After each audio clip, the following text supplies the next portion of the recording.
Hoy tenemos la grata presencia nuevamente de nuestro maestro, el doctor Héctor Romero, quien nos va a presentar un tema de gran interés y de actualidad para todos nosotros, como es COVID en el periodo neonatal y en qué estamos hasta ahora, ¿no? Entonces, ya todos conocemos al doctor Héctor Romero. Yo creo que ya no es necesario presentar todas sus cualidades. Eh, Gracias, doctor Romero, por volverlo a tener. Y solamente les pido, por favor, que mantengan sus micrófonos apagados y cualquier pregunta a través del chat, que al final el doctor estará respondiendo todas vuestras inquietudes. Gracias, doctor Romero, a nombre de Farmahosting y del Hospital María Auxiliadora. Bienvenido nuevamente. Muchas gracias, buenas noches a todos. Gracias, Sonia, por la presentación. Un agradecimiento a Farmahosting por la invitación de cada mes. Muchas gracias. Aquí estoy viendo el chat, entonces saludos a todos los que nos acompañan de Perú, Uruguay, vimos ahí México, Costa Rica. Bien, saludos allá. Saludos a todos los compañeros que tenemos por allá y que les gusta estar con nosotros y actualizarse. Vamos a hablar de COVID en el periodo neonatal. Uno se da cuenta ahorita que sigue vigente, pero ya ha ido decayendo poco a poco el tema y pues menos mal para nosotros y para nuestros pacientes. Vamos a mirar qué hay de nuevo, a ver si los puedo sorprender con algunos datos de pronto que ustedes no supieran. Este es el COVID para cómo está la estadística mundial para el día de hoy, 30 de septiembre. Aquí están los datos de todos los casos que hay en el mundo, 233 millones. El total de muerte, más de 4.700.000.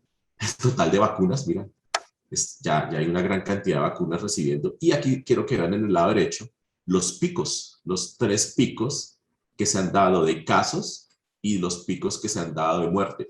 Si se dan cuenta que hay un cuarto pico de muerte, de hecho, al principio un pico de muerte y luego han habido tres subsiguientes. El pico inicial. Y aquí al final, en verde, está cómo está la vacunación. Se dan cuenta cómo está incrementando, pero empezó a bajar. Recuerden esos amigos que no les gusta la vacuna y que no se quieren vacunar, bueno, están promoviendo que la curva caiga de vacunación. Pero estamos hablando de COVID neonatal. ¿Cómo estamos en COVID neonatal? Quiero mostrarles estadísticas. Hay muy pocas estadísticas, pero quiero mostrarles lo que hay en Colombia. En Colombia, para este mes, sale estadísticas de que en Colombia hemos tenido 1.519 casos. De esos 1.519 casos, han fallecido 7, que es un porcentaje realmente muy bajo. La mayoría de estos casos aparecen como sepsis natal tardía, ese niño que se va para la casa y vuelve con alguna sintomatología sugestiva y se le encuentra que tiene COVID. La mayoría de los casos de COVID, el 91% están en sus casitas, ¿sí? Y un porcentaje muy pequeño los que están en cuidado intensivo, el 3.3%, muy irrisorio realmente. Y aquí en distribución de clínica, la mayoría de los niños, de nuestros neonatos, el 91% tienen sintomatología leve o no tienen sintomatología. Y se dan cuenta, sintomatología grave solo está en el 3.27%. Entonces, por eso muy pocos casos se han visto y en la mayoría de escenarios ustedes van a tener pocos casos de COVID. Pero eso es en Colombia, pero estamos hablando aquí en Latinoamérica, Estados Unidos, Europa. Bueno, aquí está la estadística de YACEF que aparece para Latinoamérica. Involucra México, Colombia, Perú, Costa Rica y Brasil. Y en eso encontraron que en los menores de un mes el porcentaje es del 8.8% en Latinoamérica, en esos países.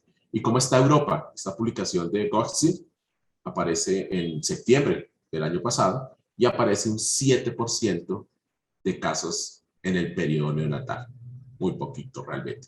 Pero llama la atención en la publicación europea que el neonato tiene un riesgo de 2.5 veces mayor de estar hospitalizado. Claro, no porque esté grave, sino porque a todos nos asusta un neonato que hace fiebre y aparte tenga un COVID. Se puede complicar, uno pensaría. Vamos a mirar cómo se comporta la enfermedad. Ahora, ¿pero por qué hay menos casos en neonatos y en niños? Bueno, aquí hay dos buenas revisiones de este año y del año pasado, de por qué el niño tiene mejor pronóstico. El COVID pediátrico y en el periodo neonatal tiene mejor pronóstico. Se explica por varias teorías. Aquí está el cuadrito de las varias teorías. Ejemplo, una reducida actividad o inmadurez de la enzima convertidora de angiotensina 2, característica donde se pega el virus.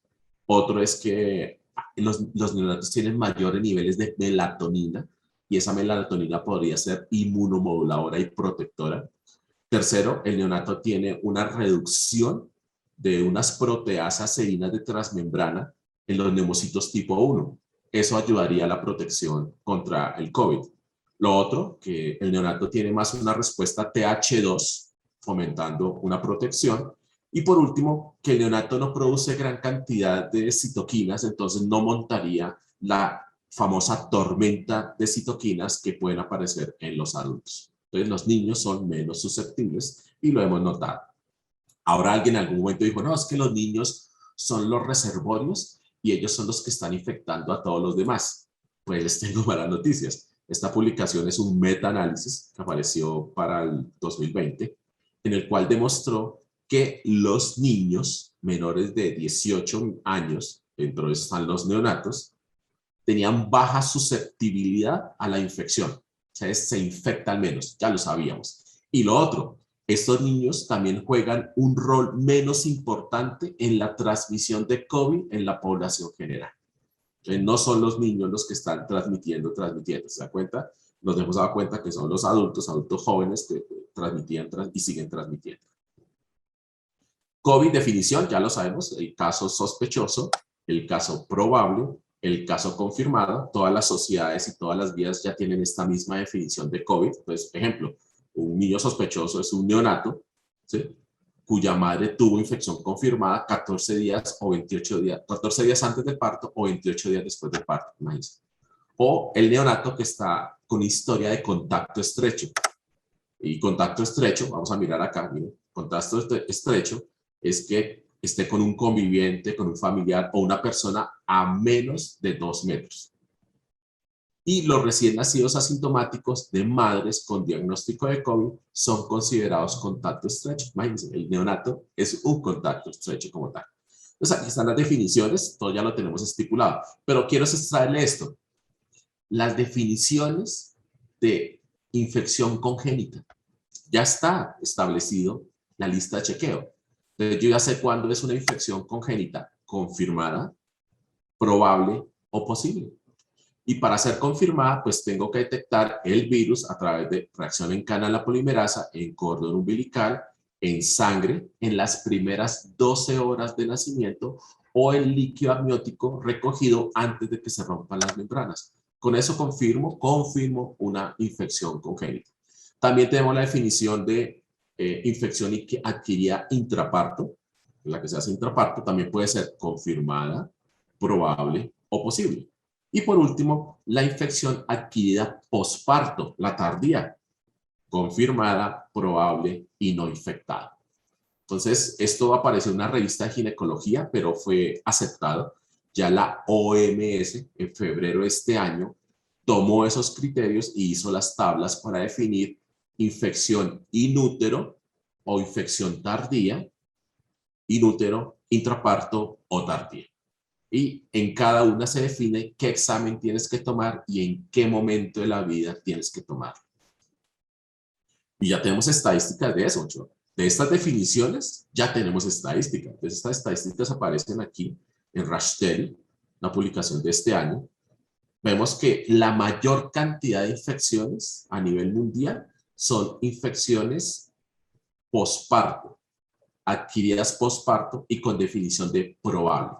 Eso es el 64%. El segundo escenario son las infecciones adquiridas intraparto de característica posible. Es el 11%. Y el tercero está la infección adquirida posparto confirmada. Esa es la típica que el niño llega, después de estar en la casa, llega a urgencias por fiebre, ejemplo, y le tomamos una PCR y sale positivo. Eso es el 7%.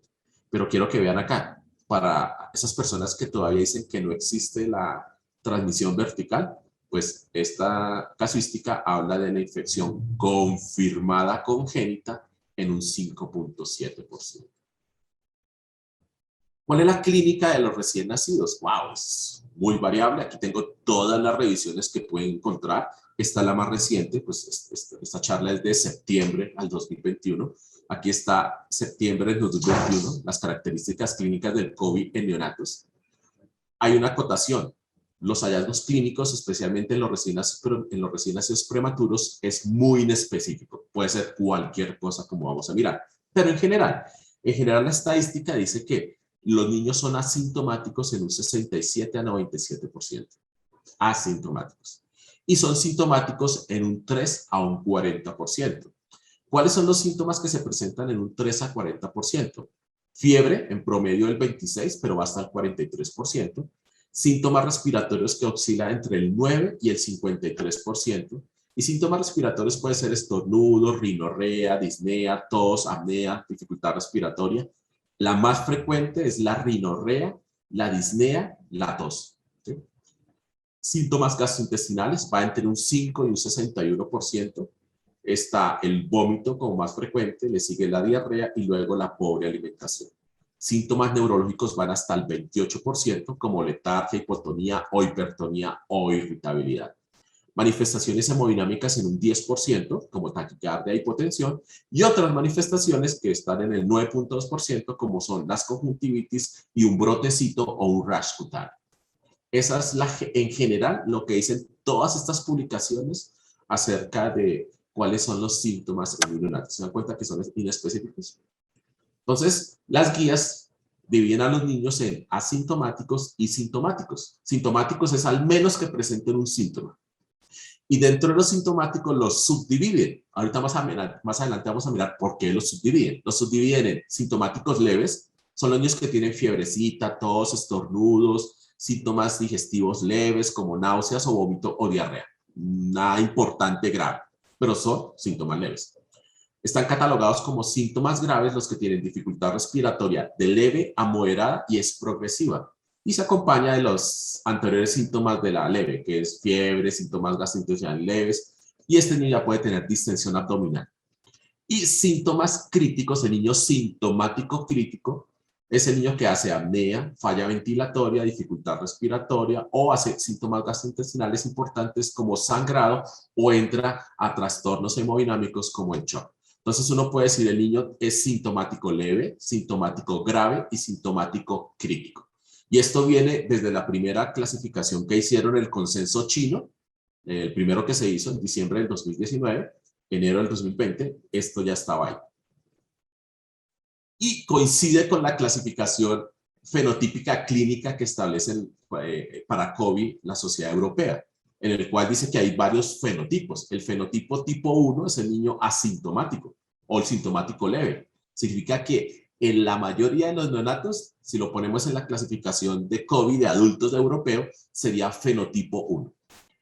El segundo son los fenotipo 2, el que tiene síntomas respiratorios leves, significa el niño que no está tan mal.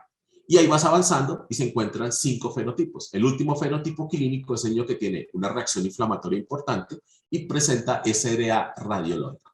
Eso es para que se den cuenta que hay varias formas de clasificar clínicamente al niño. Son tan inespecíficos los síntomas que un niño puede tener solo hipoxemia y con eso tener COVID. ¿Sí? Aquí está la publicación de Sinelli, en el cual encontraron un prematurito, un recién nacido a término, perdón, que diagnosticaban al tercer día de vida. ¿Cómo lo diagnosticaron? Únicamente con rayos X normales, únicamente porque tenía hipoxemia. Consultó por hipoxemia a urgencias. Y en el otro extremo tenemos los niños que llegan con síntomas neurológicos, que ha ido creciendo. Esa es una publicación muy buena de Sheldon del 2020. Entonces, hace una referencia a niños que consultan por síntomas neurológicos. Desviación de la mirada, letargia, encefalopatía, y algunos niños tuvieron anormalidades transitorias en la resonancia. Y esto ha ido creciendo poco a poco, así como ha ido creciendo los casos en adultos jóvenes.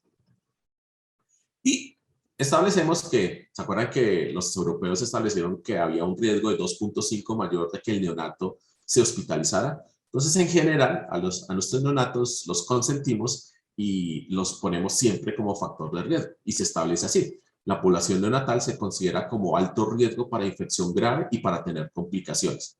¿Por qué? Porque el neonato debuta con una cardiopatía, ¿sí?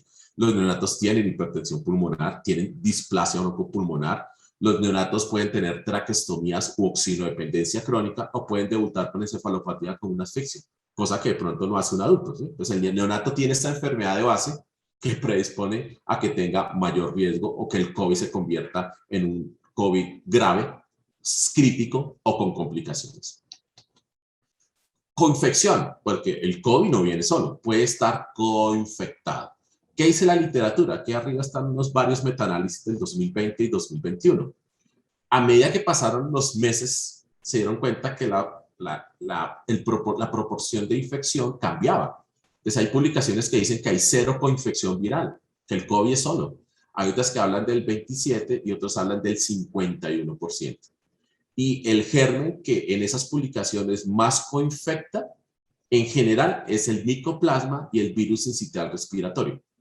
Hay publicaciones en Latinoamérica, en los cuales los niños de Latinoamérica se coinfectan un 3.2% por otros virus, siendo los más importantes rinovirus, Epstein-Barr, sincitial respiratorio, influenza A y micoplasma. Y recuerden la publicación europea. El neonato se hospitaliza más y el pediátrico tiene un riesgo de coinfectarse de forma viral de 3.0 veces más que el niño, que el que no es neonato. Pues hay un riesgo aumentado, pero recuerden que hay una gráfica que les mostré al principio. El niño, entre comillas, está protegido por varios mecanismos. Ahora, ¿qué le pasa al hijo que nace con una madre COVID positivo? ¿Será que hay morbilidad para él?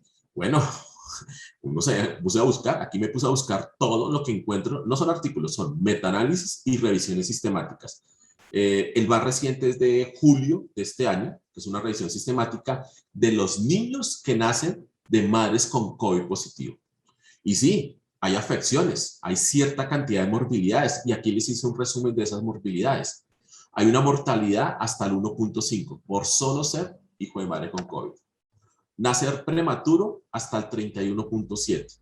Nacer pequeño para la gestacional 13%. Bajo peso el 16%. Desarrollar asfixia por ser hijo de madre con COVID en un 1.8%. Desarrollar membrana alina el 6%. Que requiere una reanimación avanzada 2.6%. Se ha detectado PCR de COVID por PCR, el COVID en placenta, y se ha detectado 0.4 en leche materna. Más adelante hablaremos de la leche materna. Los niños se admiten o se ingresan al hospital en un 18 a 86%. Se da cuenta que nos da mucho miedo mandar un neonato con COVID, porque vamos a mirar a quiénes vamos a hospitalizar realmente. Y hay una variable combinada que se incrementa 2 veces en los hijos de madre de COVID, que es una variable compleja, que es desarrollar displasia broncopulmonar, encefalopatía hipoxisquémica, sepsis, anemia que requiera transfusión, ductus, hemorragia intraventricular, enterocolitis y retinopatía. ¡Wow! Significa que uno pensaría que al prematuro le podría ir muy mal con a la aparición de algunas de esas comorbilidades si nació con hijo de madre COVID. Y transmisión vertical, ya les había mostrado. Si existe, pues yo les quiero mostrar lo que dice la literatura. Este metaanálisis viejo de hace un año decía que la transmisión vertical aparecía en 16 de 1000 nacidos vivos. 16 por cada 1000 nacidos vivos. Eso implica el 1.6% de todo, 1.6% de los nacimientos. Es una cifra muy baja, ¿sí? Pero no tan baja como para decir que no existe. Entonces me puse a mirar si hay metaanálisis más recientes. Sí, claro, está el metaanálisis del 2021. Dice que es el 3.2, entonces antes decía 1.6, 3.2. Recuerde que esto ya es de este año. Y más reciente, esto que es más reciente para abril del 2021, son revisiones sistemáticas y metaanálisis, confirman que el porcentaje de transmisión vertical para el 2021 es del 4%. 4 de cada 100 niños que nacen.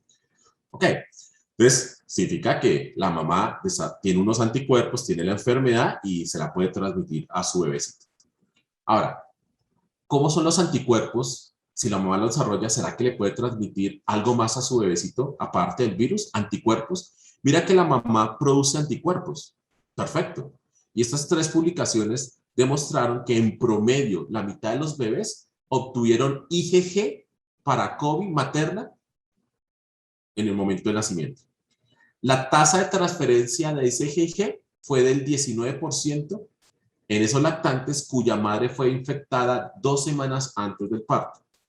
Pero la tasa de transferencia incrementó hasta el 82% si la mamá estaba infectada 2 semanas, más de 2 semanas antes del parto. ¿Se dan cuenta cómo varía la transferencia de anticuerpos de acuerdo a si infectó 2 semanas antes o 2 semanas después? ¿Sí?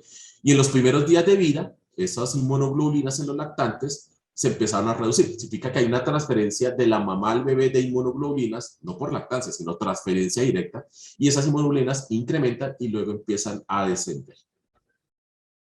Entonces la mamá transmite defensas para su bebecito habiendo desarrollado la enfermedad.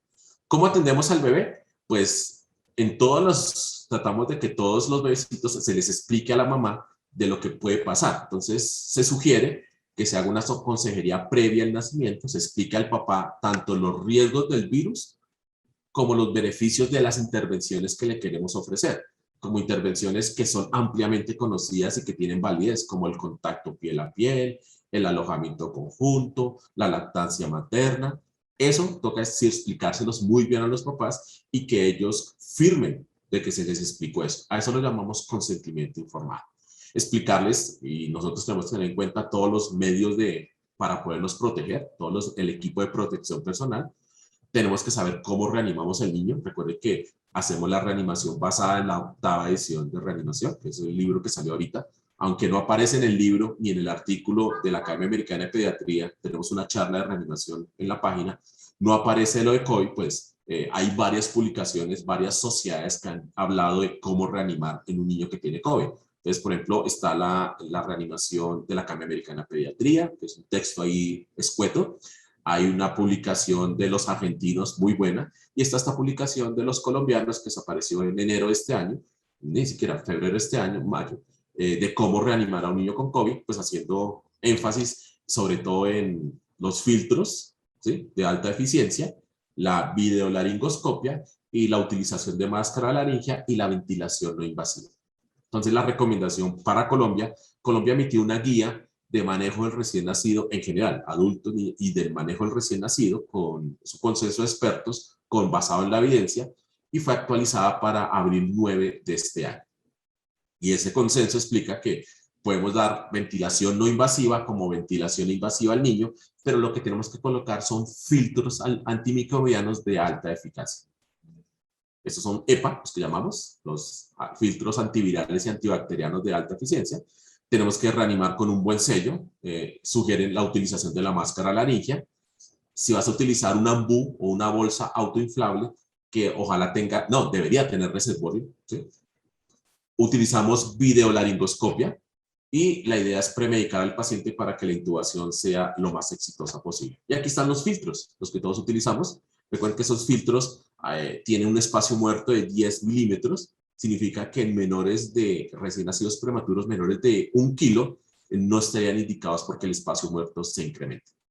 Alguien me va a decir, doctor, yo no coloco ventilación no invasiva en los neonatos porque eso incrementa la aerosolización y la infección de los niños. Pues tengo esta revisión de junio de este año, en el cual demostraron que si tú colocas un CPAP en un neonato, contacto piel a piel con la mamá, una cánula de alto flujo al mayor flujo, que es 8 litros, o una cánula a mediano flujo en contacto piel a piel con la mamá, o un CPAP de burbuja, la formación de partículas son tan pequeñas que el riesgo de aerosolización y transmisión por aerosoles del prematuro a otra persona como su mamá o, por ejemplo, el médico que está al lado es muy bajo. Entonces, no le tengamos miedo a la ventilación no invasiva en plena pandemia de COVID. Y lo otro, mira este tan bonito, es un artículo que aparece en adultos y lo que hicimos fue sacar la extrapolación de neonatos. Mira lo que encontraron los adultos. Cuando los adultos utilizan un ambú de 700 mililitros, que es el ambú grande, ese ambú produce una aerosolización entre 21 y 26 centímetros. Pero si a ese ambú le colocamos un filtro, la aerosolización disminuye a 12 centímetros. Perfecto, eso es en adultos. Pero ¿qué pasa en un neonato? Si en un neonato utilizamos un ambú de solo 150 mililitros, el pequeñito del neonato, la aerosolización solo alcanza a 5 centímetros del ambú. Imagínense, 5 centímetros de distancia después del ambú. Y si le coloco un filtro a ese ambú en el neonato, la aerosolización solo abarca 2 centímetros o 3 centímetros. Y aquí están los dibujitos, mire aquí cómo aerosoliza, ¿sí? Cómo se da cuenta, cómo se sale el vaporcito. Y cuando le colocan filtro al ambú, mire cómo se disminuye la aerosolización. Entonces, podemos dar ambú, ¿sí? Porque así no le pongamos un filtro, la aerosolización solamente es 5 a 6 centímetros por encima del ambú. Y dentro de otras que tenemos es evitar la generación de aerosoles. Utilizamos la videolaringoscopia y los tubos orotraqueales con balón. Entonces alguien me va a decir, doctor, ¿tubos con balón en neonatos? ¿Usted está loco? Bueno, vamos a mirar. ¿Qué dice la evidencia acerca de la videolaringoscopia? Hay dos publicaciones muy buenas. Hay un Cochrane del 2018 y una publicación en Frontiers que aparece en el 2020. Aquí está, miren, a todos nos fascinaría tener esto, un videolaringoscopio. Allá hay aplicativos para el celular al respecto. ¿Qué dice la evidencia? Si tú utilizas videolaringoscopio, se incrementa el éxito del primer intento, pero no se disminuye el tiempo de intubación ni el número de intentos que vas a hacer posteriormente, ni los efectos secundarios. Significa que la videolaringoscopia no sirve para los que estamos entrenados muy bien en hacer intubación. Sirve para el personal que no tiene experiencia y está empezando su entrenamiento. Y los balones que tengan, los tubos que tengan balón, mira, aquí está. Tubos con el microscope. Pues hay dos revisiones, ambas son de la doctora Rebecca Thomas, y encuentra que hay más ventajas que desventajas en esos tubos en neonatos. La única desventaja sería que podría producir algún daño en la vía aérea si no es correctamente usado. ¿Y cómo se usa correctamente? Pues tiene que inflarse con un manómetro, ¿sí? Y aquí uno infla con la jeringa de insulina para saber cuánto necesita para insuflar con el manómetro. Mire, ella misma lo dice, los tubos endotraqueales con el cuff, con el baloncito, son seguros en niños menores de 3 kilos. Vamos a mirar los flujogramas de manejo para los neonatos. ¿Qué dice la evidencia? Se recomienda una consejería antes del nacimiento, ya lo sabíamos, para mostrar todos los beneficios de lo que vamos a hacerle al bebé, a la mamá y al bebé. Ahora, se sugiere que en mamás con sospecha o con infección confirmada por COVID y que la mamá sea asintomática o con síntomas leves, se le dé la facilidad de contacto piel a piel, garantizando un adecuado aislamiento. Significa que si la mamá es sintomática leve o no tiene síntomas, pues puede hacer contacto piel a piel con su bebé. Pero si la mamá tiene síntomas moderados o severos, debería evitarse el contacto piel a piel, aunque la evidencia es débil a favor. Entonces, muchas escuelas sí hacen, quitan el contacto piel a piel en este escenario y otros dicen, no, podemos seguir haciendo el contacto. Entonces, nace el neonato. Si el neonato es asintomático, lo que hacemos es tomarle su prueba de PCR entre el tercero y quinto día posparto. Pero si nace el neonato y es sintomático, a él se le tiene que tomar las pruebas en las primeras 24 horas de vida. Y si esa es negativa, pero tú sigues creyendo que el bebé está infectado, debería repetirse la prueba a las 72 horas. Todo esto tiene recomendación fuerte a favor de la intervención. Ese sería el flujograma para ese niño que nace y que es sintomático o asintomático.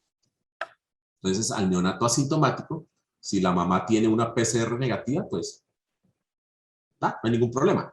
¿Qué pasa si el neonato es asintomático y la PCR de la mamá es positiva? Este bebecito debería mantenerse en aislamiento y tomarse la prueba al tercer o quinto día, cuando se le hace el control de pediatría. ¿Qué pasa con el neonato sintomático? Ya sabemos, le tomamos la PCR en las primeras 24 horas, lo aislamos y tomamos paraclínicos si es necesario. Pues vamos a mirar en qué escenarios. y se vigila clínicamente al peladito, al bebecito. No hay ningún inconveniente. Si el neonato es sintomático y la PCR es negativa, pues es sintomático por otra enfermedad. Hay muchas enfermedades, taquimia transitoria, dificultad respiratoria del prematuro, transición inadecuada, etcétera, etcétera. O pueden hacer neumonía sin útero, un niño sin COVID.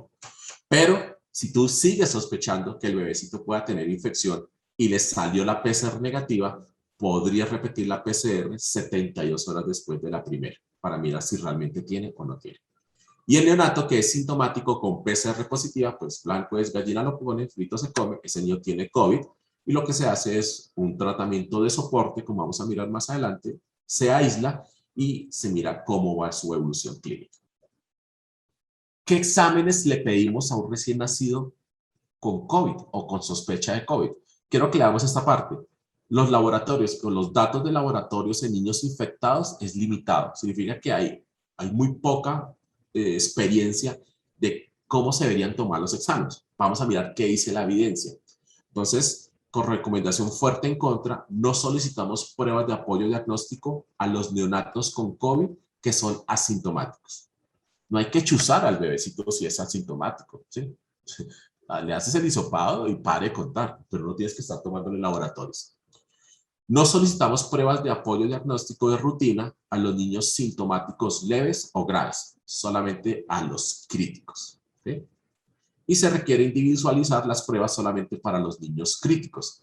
Ahora, si solamente es para los niños críticos, los neonatos fenotípico típico, crítico, ¿cuáles son los laboratorios que tienes que tomar? Bueno, nos vamos al consenso chino de expertos, el que apareció en febrero del 2020, y ellos dicen, los laboratorios incluyen un hemograma, cuadro hemático, una PCR, un análisis de gases, un análisis de electrolitos, un análisis de la función hepática y renal, biomarcadores cardíacos, la PCR para COVID, e imágenes de radiografía si tiene síntomas respiratorios o abdominal, ecografía abdominal si tiene síntomas gastrointestinales. Esa es la lista de los exámenes que sugiere el consenso chino. Y esos laboratorios, que está una lista de ellos, pueden aparecer en ciertos porcentajes. Ya sabemos que la ALT se eleva en un 25%, la PCR en un 35%, la procalcitonina solo en un 7.6% en neonatos. Hay linfopenia en el 46%, leucopenia en el 13% y trombocitopenia en el 6.6%. Y aquí están los porcentajes de aparición de otros reactantes de fase aguda. Ejemplo, aquí un ejemplo. La troponina se eleva solo en el 39% de los pacientes. El dímero D solo en el 35% de los pacientes. Por eso no son exámenes de primera línea para el prematurito. Si recordamos, la mayoría de recién nacidos hacen COVID tardío, significa se van para la casa y nos retornan con alguna de la sintomatología que vimos. Entonces, este niño con infección tardía, si es sintomático, se le toma PCR al ingreso. Si la PCR es negativa, si la PCR es negativa, y tú sigues sospechando que pueda tener COVID, le repetirías esa misma PCR a las 72 horas de hospitalización. ¿Qué hacemos en Colombia? En Colombia podemos tomar PCR o antígenos. Entonces lo que hacemos es un doble hisopado cuando el niño llega. Primero se le procesa el antígeno. Si el antígeno es negativo y sigue habiendo sospecha, se le procesa la PCR. Pero si con el solo antígeno le sale positivo, a pesar de que el valor predictivo no es tan alto, pero si le sale el antígeno positivo, con eso iniciamos observación, manejo, aislamiento, sin necesidad de procesar económicamente una PCR, reacción en cadena de la polimerasa. Entonces, tenemos un recién nacido sospechoso o confirmado y es sintomático. Le tomamos la PCR, lo aislamos, tomamos laboratorios, según la clínica, recuerden que si es clínica crítica, tomamos laboratorios y miren lo que aparece. Solicitamos panel viral. Quiero devolverme aquí. Acá. Aquí los chinos también establecen que yo puedo tomar exámenes para buscar otros virus. ¿Se acuerdan de la coinfección o que sean otros virus? Entonces, ¿cómo puedes tomar, qué exámenes tomarías para buscar otros virus? Lo que en todo el mundo conocemos como el panel viral. Nos detectamos influenza, parainfluenza, sincitial respiratorio, rinovirus, adenovirus, etcétera, etcétera. Y, y, y la guía colombiana establece que esos niños que tienen infección respiratoria grave, que tienen síntomas no habituales, que tienen evolución tórpida muy rápida, que evolucionan rápidamente a shock o que toca ventilarlos en el contexto de COVID, a ese niño debería tomársele un fill-array, una reacción en cadena a la polimerasa detectando otros virus. Ahora, este es el escenario del recién nacido sospechoso, pero el niño tiene clínica sospechosa, pero la PCR es negativa. Pues entonces el niño lo que tiene es otra cosa. Hazle el manejo sintomático, búscalo con un panel viral, pero búscale y lo más seguro es que toca hacerle manejo de la otra enfermedad. Recuerden que el COVID no desplazó el sincitial respiratorio ni los demás virus. Los demás virus siguen estando ahí, sino que hay que buscarlos. Y no todo es COVID. ¿Sí? Y el recién nacido sospechoso, confirmado y que es asintomático, pues el niño se va para su casa y allá se sigue en vigilancia. Podría hacérsele un examen, aquí sugiere la guía colombiana, al 7º día de inicio del contacto. ¿Por qué? Quiero mostrarles esto. Imagínate que se ha demostrado que hay transmisión fecal por el COVID en el recién nacido. Quiero que vean este caso. Este niño tenía una PCR, reacción en cadena de la polimerasa, positiva hasta el día 10, normal. Y al día 14 se puso negativa. Pero le siguieron haciendo PCRs en hisopado rectal. Las primeras no se habían hecho, pero después del día 10 seguían siendo positivas. Este niño hasta el día 28 seguía siendo contaminante, imagínense, contaminante en las heces. Entonces, por eso hay varias publicaciones, estas, en la cual hay una posibilidad de transmisión del COVID a través de las heces del bebecito. Entonces, hay que tener un estricto aseo de manos cuando le cambias el pañal al bebé. ¿Cuáles son las estrategias de aislamiento? Se recomienda individualizar las estrategias de aislamiento. No se tiene que aislar a todos ni tampoco no aislarlos. Hay que establecerlo con una conversación con los padres. Y hay varias opciones. La guía colombiana lo establece, la publicación de Journal of Perinatology Europea lo establece, la Academia Americana de Pediatría también lo establece. Tienes 3 opciones. Alojamiento en conjunto y contacto piel a piel con el bebé y lactancia materna directa, que es lo que todos quisiéramos. Segunda opción que se le ofrece a la mamá, ubicar al bebé en una cuna a 2 metros de distancia de la cama de la mamá. Y cuando vaya a comer, se le acerca la mamá con todas las medidas de protección, le da la leche y luego se vuelve a alejar el bebé 2 metros en su cuna. Y la tercera opción es ubicar al bebé en una cuna a 2 metros de distancia de la cama de la mamá no lo alimenta directamente, sino lo alimenta una persona, ya sea que la mamá se saca la leche y una persona sana, un cuidador sano, le da la leche materna o una fórmula infantil al bebé. Son las 3 posibles opciones que se le pueden dar. Si la mamá opta o quiere permanecer en alojamiento conjunto con su bebé y darle leche materna, estar en contacto piel a piel, pues ella tiene que cumplir todas las condiciones de higiene, aseo, limpieza al seno, medidas de desinfección de las superficies y la cuna separada 2 metros. Ahora la otra pregunta, ¿cuál es la duración del aislamiento? ¿Se acuerda que al principio el aislamiento daba 28 días? Las primeras publicaciones hablaban de 28 días de aislamiento. Después ya le bajaron a 14 días y ahí seguían en 14 días. ¿Qué dice la evidencia con recomendación fuerte a favor? Si el neonato es sintomático leve, ¿sí?, él puede salir de aislamiento cuando cumpla 2 condiciones. La primera, 10 días después del inicio de los síntomas, una, y que la resolución de la fiebre haya sido 3 días antes de para la salida del paciente. Entonces, ya se bajó de 14 a 10 días. ¿Qué sucede para los neonatos que tienen sintomatología grave o crítica? A ellos sí, se les levanta el aislamiento cuando hayan transcurrido 14 días después del inicio de los síntomas. 14 días para el sintomático grave o crítico. Y el neonato que estuvo ventilado, se le levanta el aislamiento a los 21 días. Eso dice la evidencia. Y léanse el CS, que eso lo cambiaron. ¿A quién vamos a hospitalizar entonces? Pues mucha gente hospitaliza a los neonatos solo porque estuvieron en contacto con el COVID con la mamá, por ser un contacto estrecho.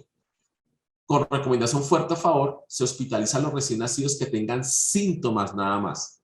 Fiebre, dificultad respiratoria, así la dificultad respiratoria se leve o que el niño no tolera la vía oral.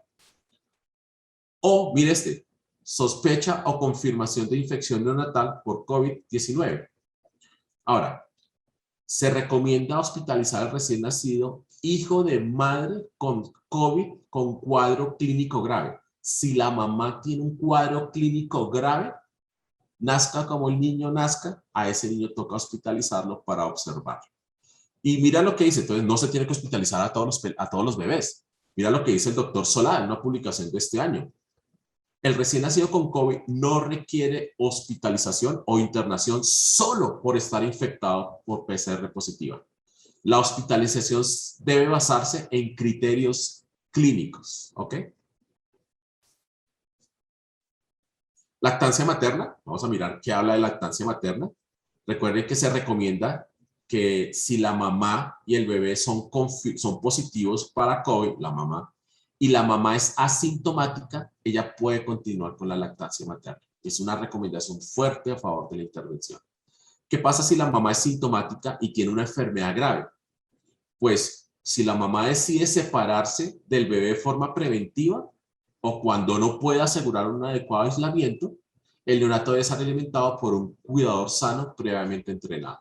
La mamá podría sacarse la leche y el cuidador sano darle esa leche al bebecito. Entonces, si no es posible la leche materna, está el banco de leche, y si no es posible el banco de leche, están los sucedáneos o las fórmulas infantiles para los niños. Y la Organización Mundial de la Salud estableció, la OMS estableció que se recomienda iniciar y continuar la leche materna en niños hijos de madre con COVID, a no ser que haya una contraindicación adicional para la leche materna. Entonces, hay que dar, como sea, hay que convencer a la mamá para que nos pueda dar leche. Y la leche puede transmitir, recuerden que hay una publicación que habla que hay un 0.4% de COVID dentro de la leche materna. Entonces, sí, hay una publicación, esta es una revisión sistemática del 2021, y dice lo siguiente, abro comillas, teniendo en cuenta la baja proporción de genoma que se encontró de COVID en la leche materna y su menor virulencia, porque es menos virulento gracias a todos los factores bioactivos de la leche, las madres con COVID-19 deben recibir apoyo para que ellas den leche materna. Eso es típico de la OMS. Y publicaciones más recientes, esta de septiembre del 2021, sugieren que definitivamente la leche materna debe ser considerada en todos los niños a no ser que hayan contraindicaciones. Entonces, no hay estudios que hayan demostrado transmisión de COVID a través de la leche materna, a pesar de que se ha detectado COVID en la leche, el virus en la leche materna o alguno de los antígenos o alguno de los genes de. Ahora, imagínense que la mamá en la leche materna produce anticuerpos para COVID. Mira, hay anticuerpos IgG e IgA para la fracción S1 específica del SARS-CoV. ¿Sí? Entonces, la mamá produce esos anticuerpos y esos anticuerpos podrían beneficiar a los recién nacidos. Sabemos que se transmiten al recién nacido, ¿sí? Y por transmitirse podrían tener efectos benéficos, aparte de todos los efectos benéficos de los factores bioactivos que tiene la misma leche materna. Conclusión, hay que dar leche materna. Vacunación, ¿qué pasa con vacunación? A los recién nacidos. Hay varias publicaciones, esta es la que establece la Organización Mundial de la Salud y las sociedades latinoamericanas de infección. Establece 4 escenarios, A, B, C, D, en los cuales cada escenario tiene los criterios de la mamá, los criterios del recién nacido. Cuando uno hace un resumen de esto, uno quiere saber a quién no vacunar, ¿cierto? A quién vamos a posponer la vacuna. Esta, que es lo que estableció la OMS, establece que se pospone la vacuna de BCG cuando la mamá es confirmada para COVID y el recién nacido es sintomático o asintomático. Se pospone la BCG. ¿Y cuándo se pospone la hepatitis? En el mismo escenario, pero si la mamá tiene anticuerpo, antígeno de superficie positivo para hepatitis B, debería recibir la vacuna de hepatitis B. El riesgo-beneficio es mejor que lo reciban. Y ya sabemos que las mamás se tienen que vacunar. Ahorita hablamos de vacunaciones recién nacidos, de las vacunas BCG, hepatitis, etc.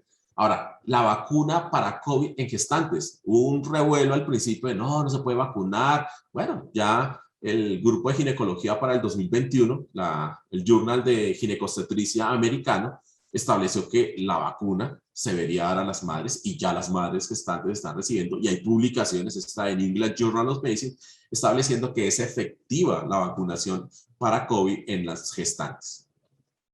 Imagínate que la gestante se vacuna y los anticuerpos de la gestante se pueden transmitir al recién nacido. Imagínense. Entonces, hay dos publicaciones, esta es la más importante de 2021, en el cual establece que la vacunación de la mamá induce una respuesta humoral efectiva que se transfiere al feto. Imagínense.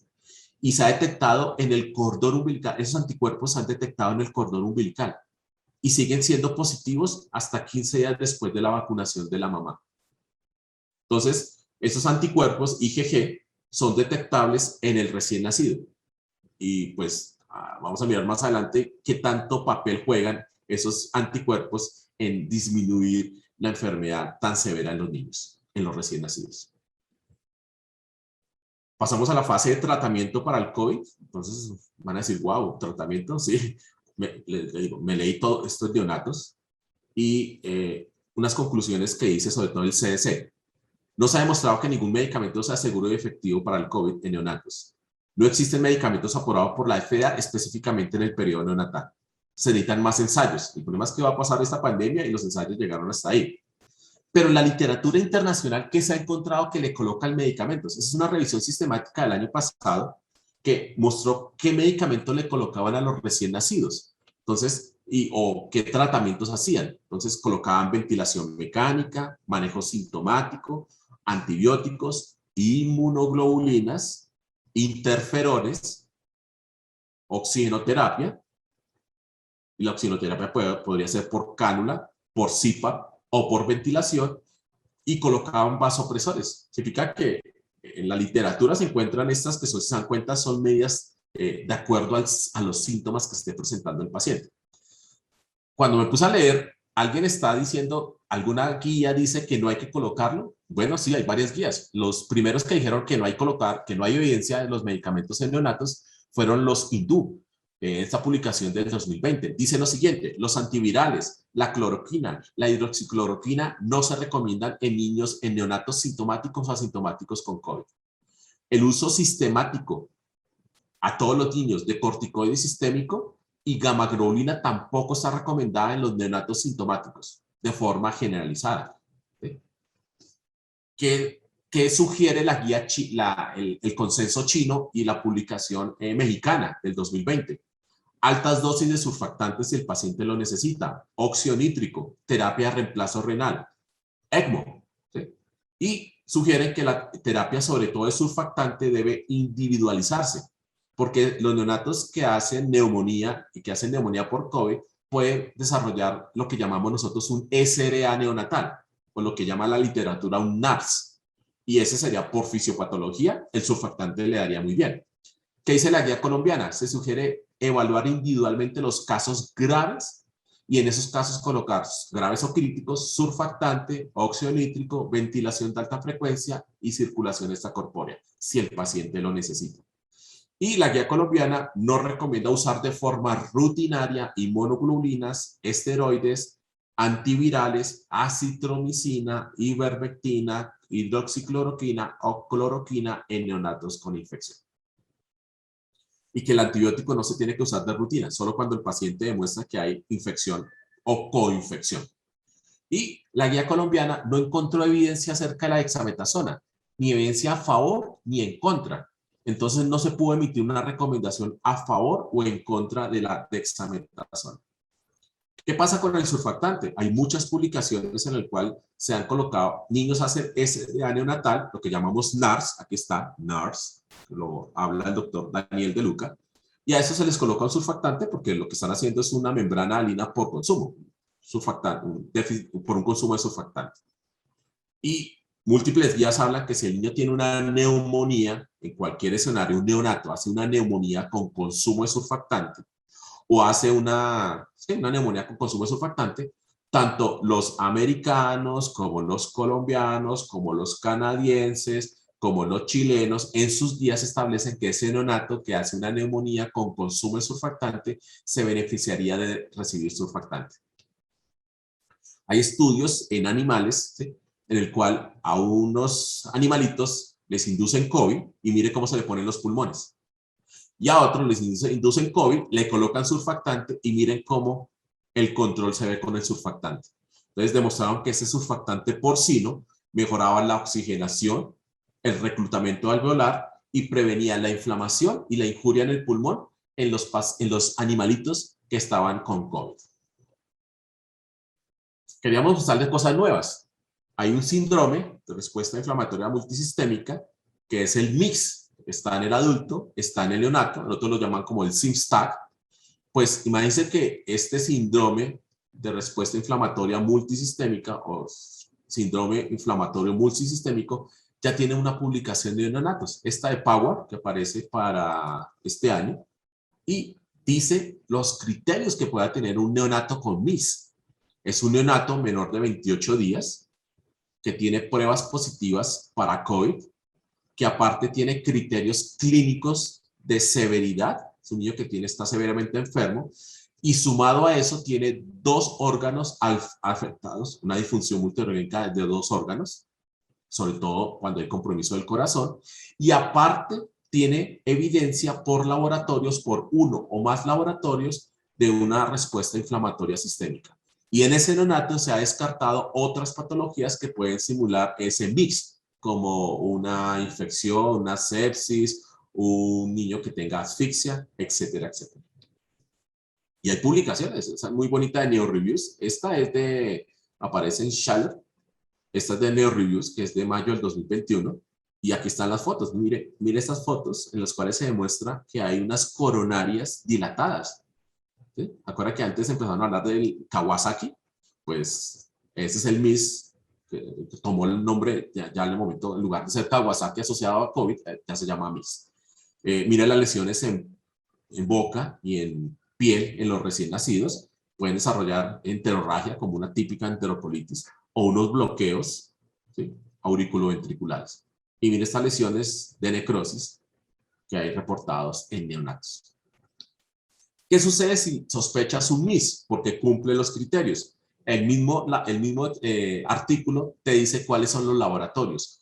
Los laboratorios de primera línea, que son estos, que son casi todos inflamatorios, y si los laboratorios de primera línea, junto con la sospecha del MIS, son positivos, pasas a laboratorios de segunda línea, que son los marcadores, ya sean cardíacos, de coagulación o de ecocardiograma y ecocardiograma directamente. Cuando ya tienes los criterios, tomaste los laboratorios y cumple con los criterios por laboratorios, tienes que recibir un tratamiento. Aquí nos damos cuenta que el tratamiento es sintomático, ¿sí? Pero, copiándonos del MIX o del SIMSTAC de pediatría o de adultos, pues han utilizado algunos medicamentos. Dentro de la revisión que hicieron aquí de los 20 casos, encontraron que el 100% utilizaba metilprednisolona como esteroide. El 100% le colocaban inmunoglobulina. El 70% recibía heparina de bajo peso como anticoagulante y el 60% recibía algún inotrópico. Y la mortalidad en esos casos de mix neonatal era del 10% y se debía a desarrollar enterocolitis o disfunción multiorgánica. Es para que vean que ya hay publicaciones del mix neonatal. Nosotros en nuestra institución hemos tenido un caso, no se cuenta, no lo hemos publicado, a punto de publicar, pero tuvimos un caso. Ahora, doctor, pero es que hay tanto de COVID. Sí, claro, sí. Si te pones a leer COVID, hay mucha literatura. Para el 2020 finales, salió una publicación donde estaban 22 guías internacionales de manejo de COVID. Y la mala noticia es que las 22 guías no tenían muchas cosas en conjunto para definir recomendaciones, porque todo era a nivel de expertos locales. Cada experto local emitía su recomendación. Entonces, para ese momento dijeron, oye, hay que hacer una gran guía internacional, la cual no se ha hecho. Y la otra fue que, mira, esta publicación para el año pasado, este año, dijeron, bueno, vamos a mirar el resumen de las guías más comunes, la Academia Americana de Pediatría, el CDC, la Organización Mundial de la Salud o la Sociedad de Médicos de Familia de Estados Unidos. Y cuando uno lee esas publicaciones de esas 4 guías, hay diferencias en la alimentación en leche materna, ¿sí? Hay diferencias en cuándo hospitalizan al niño y cómo le hacen los cuidados, y hay diferencias en qué momento o cuántas PCRs toman. Recuerden, en Colombia hicimos una guía basada en un país con bajos recursos para optimizar los recursos y no estar tomando PCRs cada ratico, como por ejemplo plantea la guía americana. ¿Qué pronóstico tiene un neonato a largo plazo? Solo hay una publicación, realmente hay 2 publicaciones, pero una que dice al respecto. Esta apareció en mayo del 2021. Los resultados a largo plazo y corto plazo aún no están claros. No hay todavía evidencia al respecto, no hay tanta publicación, a pesar de que ya llevamos 2 años casi de pandemia, pues no sabemos cómo se están comportando muy bien los niños de 2 años en adelante, porque no ha dado tiempo. Pero sí tenemos publicaciones de cómo se han comportado a los 18 meses, ¿sí? Esos neonatos que tuvieron COVID. Entonces, la mayoría de pacientes que se hicieron seguimiento y que se informó de ese seguimiento no mostraron anomalías durante el seguimiento. Significa que el neonato, a pesar de que, aparte de que le va muy bien durante la enfermedad, a pesar de que también no se infecta frecuentemente, también le va muy bien en su evolución de la enfermedad. Y esos niños que tenían problemas neurológicos, que habían debutado con síntomas o que hacían parte de su sintomatología, síntomas neurológicos, ¿sí? Sobre todo anomalías neurológicas, mejoraron gradualmente durante el seguimiento a corto plazo a 18 meses. Entonces, pues vamos a tener, al parecer no vamos a tener neonatos con secuelas post-COVID, ¿sí? Se dan cuenta que las secuelas se han presentado más que todo en los adultos. Hay una muy buena publicación de qué secuelas podría presentar un adulto. Ahora, alguien me dirá, doctor, nosotros manejamos muy bien los niños con COVID. Nosotros nos leemos todas las guías, llevamos las recomendaciones, hacemos lo que usted nos está diciendo. No necesitamos actualizarnos mucho en COVID. Esta es una publicación del doctor Solá, en el cual se investigó en 6 países de Latinoamérica qué se hacía, cuáles eran las prácticas que en la vida real, no en lo que está escrito en los papeles o en las guías, sino lo que se hacía en la vida real. Y miren lo que se encontró. Entonces, se encontró en esos 6 países que el 7% de los neonatos eran positivos para COVID. ¿Se acuerdan que había una publicación al principio que era el 8.8 y Estados Unidos es como el 6 algo y Europa es el 7%? Bueno, entonces no estamos mal.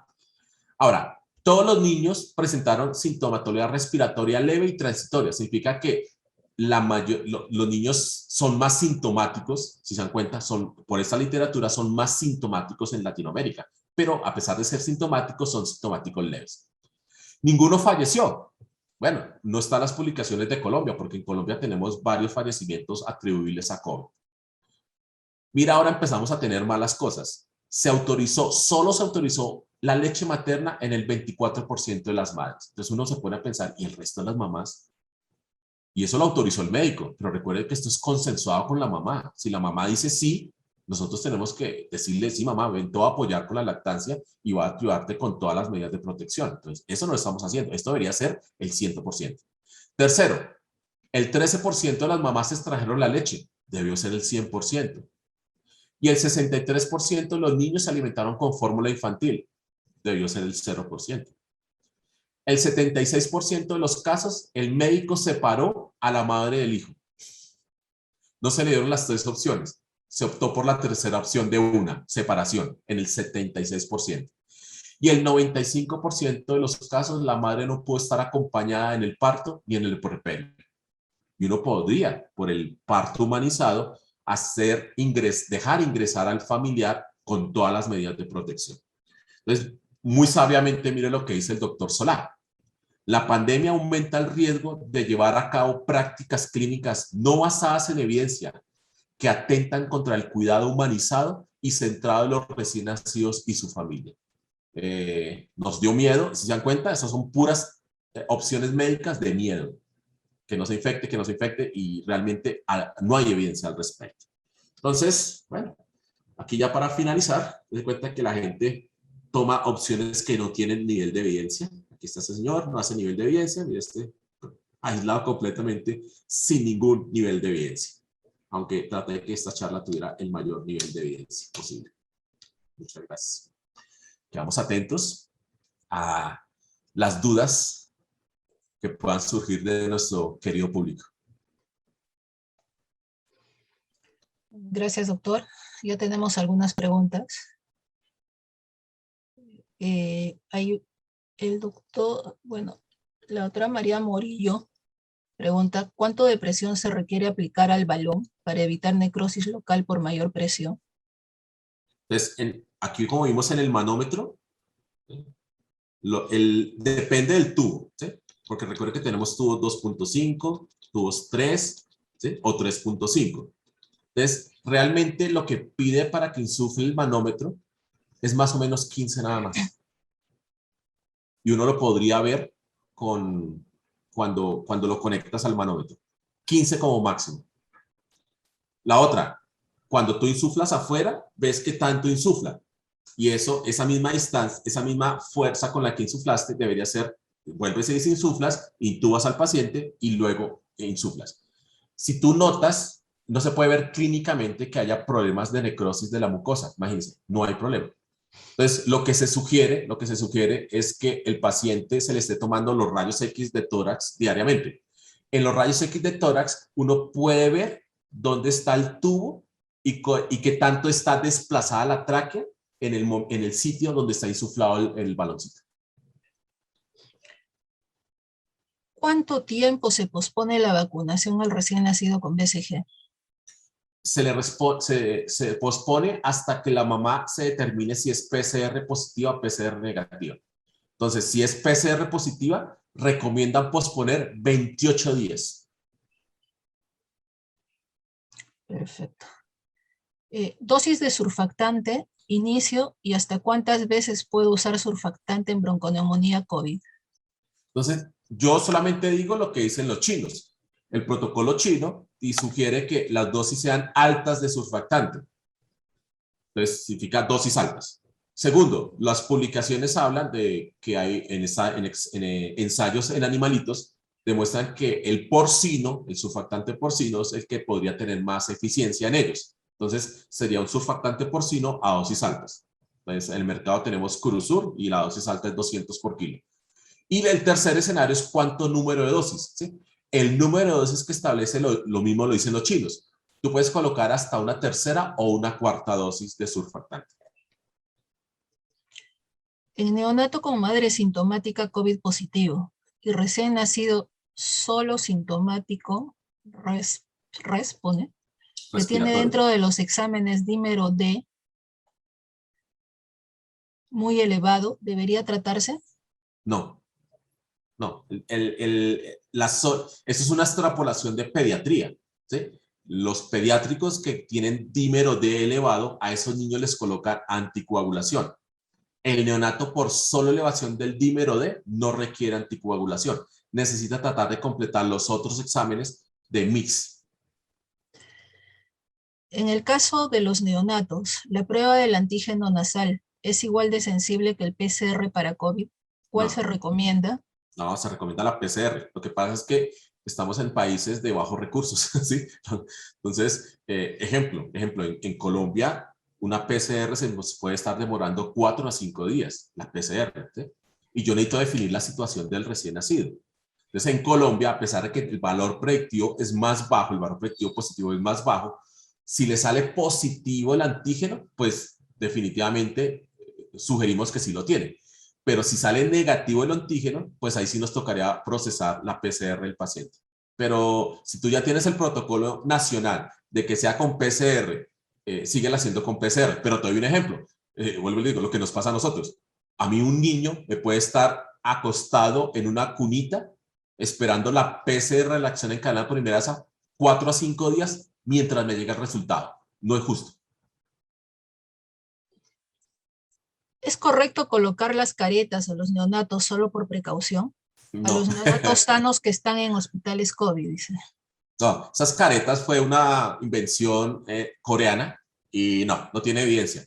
Están así que hay publicaciones que dicen que no la máscara como tal, porque no hay estudios con máscara, sino hay estudios con tapabocas.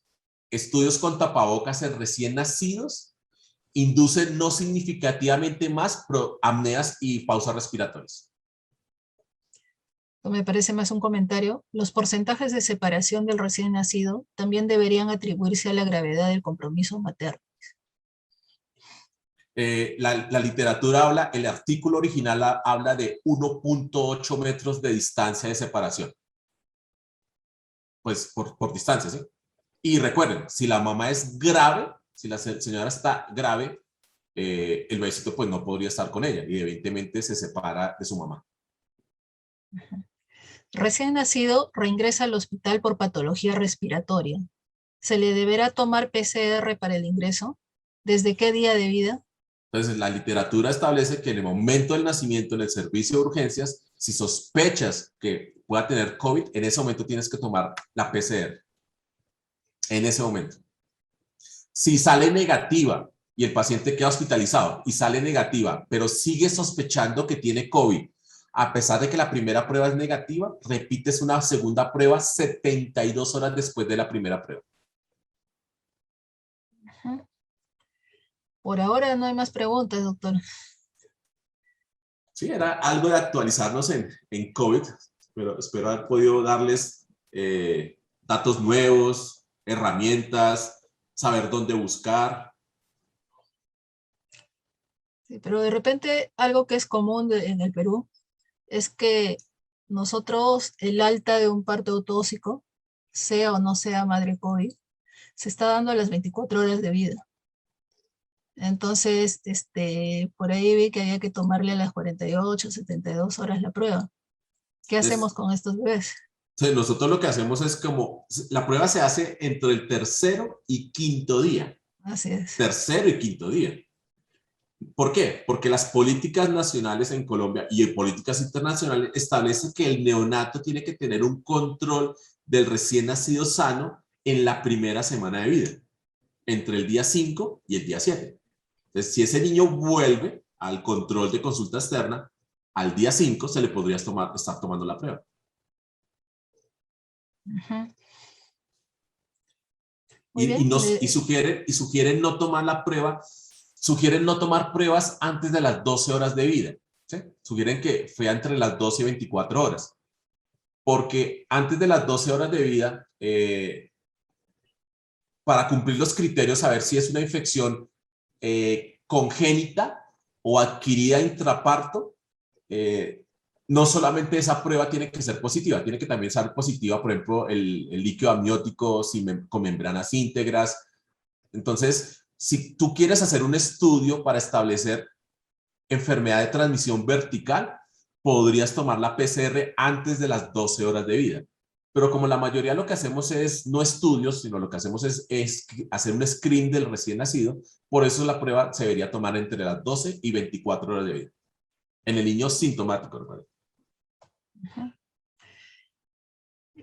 Por ahí hay una pregunta más. ¿Tratamiento actual de neumonía en neonatos? ¿Neumonía? Sí, así dice. Recuerden, sí, antibiótico, pues lo que sabemos ahorita, la neumonía temprana, neonatal temprana, se maneja con esquema antibiótico de primera línea, que es el mismo antibiótico de sepsis neonatal temprana, que universalmente está establecido como ampicilina más un aminoglicosio que puede ser gentamicina o amicacina. Eso es. Y si la neumonía es tardía, depende. Si fue adquirida en la comunidad, se cubre con los mismos antibióticos, ampicilina con aminoglicosio. Y si el paciente está hospitalizado y adquiere una neumonía nosocomial o que llamamos asociada al cuidado de la salud, pues depende del esquema antibiótico de sepsis neonatal tardía de cada hospital. Ejemplo, los europeos manejan oxacilina con gentamicina. Los americanos manejan oxacilina con genta o valco con gentamicina. Depende del esquema que tú manejes de infecciones nosocomiales. Piden si puede compartir su PPT. Sí, claro. Hay otra pregunta. Realizando las pruebas al tercer o quinto día en recién nacidos hijos de madres COVID asintomático, ¿qué porcentaje de positividad hay? Se cuenta que la mayor positividad que se da es en el niño post. Del 7% de los que salen positivos, el 67% se da después del tercer día. 6 por 7, 40, significa el 4% de los casos totales. Muy poquito, se da cuenta. Sí, poquito. Pero recuerde que son neonatos, Chu. Es el periodo neonatal. Un neonato con fiebre o con sospecha de COVID, a todos nos da miedo. Hay una pregunta acá, porque acá estamos haciendo también telemonitoreo, siguiendo a los pacientes vía Claro. teléfono. Entonces preguntan si en Colombia están haciendo consulta de seguimiento recién nacido en forma presencial. Sí, la guía de nosotros establece que el paciente se le tiene que hacer telemedicina, y se tiene que hacer seguimiento hay un formato establecido en el cual se le hacen ciertas preguntas a la mamá estandarizadas, y con el resultado de las preguntas, la mamá se acerca al servicio de urgencias o se le sigue haciendo los controles a través de telemedicina. Sí, pero es muy buena opción. Sí. Les saludan de diferentes lugares del país y también desde Argentina, Cuba, México, por ahí, Costa Rica. Y hay otra pregunta. Madre sintomática grave. ¿Siempre hospitalizar y observar al recién nacido asintomático? La recomendación de nosotros, de la guía colombiana, con recomendación fuerte a favor de la intervención, es que sí. No sabemos la evolución de ese niño realmente. Y recuerden, y lo vemos, porque esa señora sintomática grave, sobre todo si empezaron los síntomas antes de dar a luz, el niño apenas nace, su sintomatología de sepsis natal temprana por COVID puede tardar entre 12 y 24 horas. Significa que el niño no se podría ir para la casa con un cuidador sano, tendría que estar en observación 12 a 24 horas. Y ahora sí, creo que ya no hay más preguntas, doctor. Agradeciéndole siempre vuestras excelentes ponencias. Espero encontrarnos al próximo mes. Ok. Y de repente celebrando un poco el Día del Prematuro también, ¿no? Sí, ya para el otro mes. Qué chévere. Sí, y también agradeciéndole a José, representación de PharmaHosting, ¿no? Que siempre nos brinda estas charlas tan buenas que nos sirven en el día a día, ¿no? En la práctica diaria. Muchas gracias, doctora Sonia, por sus palabras. Doctor Héctor, siempre agradecido y reconocido por su colaboración y por su participación en nuestras convocatorias. Y habrá oportunidad de vernos en persona muy pronto, seguramente. Ojalá. Bueno, ahí esperaremos. Así sea. Bueno, una feliz noche. Muchísimas gracias. La charla estará disponible casi dentro de una semana en nuestro canal de YouTube para los que gusten volver a disfrutarla. Y bueno, también decirle al doctor Héctor que batió récord la vez pasada en visitas con una de sus charlas. Ha tenido una increíble... Sí, gracias. Gracias a los que les gusta ver las conferencias, ¿sí? Vemos que por ahí hay la conferencia que tenemos de reanimación neonatal, les ha fascinado, hay como 9,000 personas que la han visto, y las demás conferencias oscilan entre 1,800, 1,000, 2,000 personas. Para mí buenísimo, porque pues, es un granito de arena para tratar de actualizarlos, y gracias a usted, José, por su página, por colgar las conferencias en su página para que todos puedan tener acceso. Gracias a usted. El canal es el canal de YouTube, PharmaHosting Perú, en YouTube. Ahí se encuentran todas las charlas. Sí, ahí están las mías, las del doctor Bento, ¿sí? Así es. Ahí están todas. Bueno, pues entonces, una feliz noche. Gracias, doctora. Hasta luego, doctora. Muchas gracias a todos. Gracias, hasta luego. Una feliz noche. Gracias por todo. Igualmente, hasta luego. Chao, descansen. Gracias.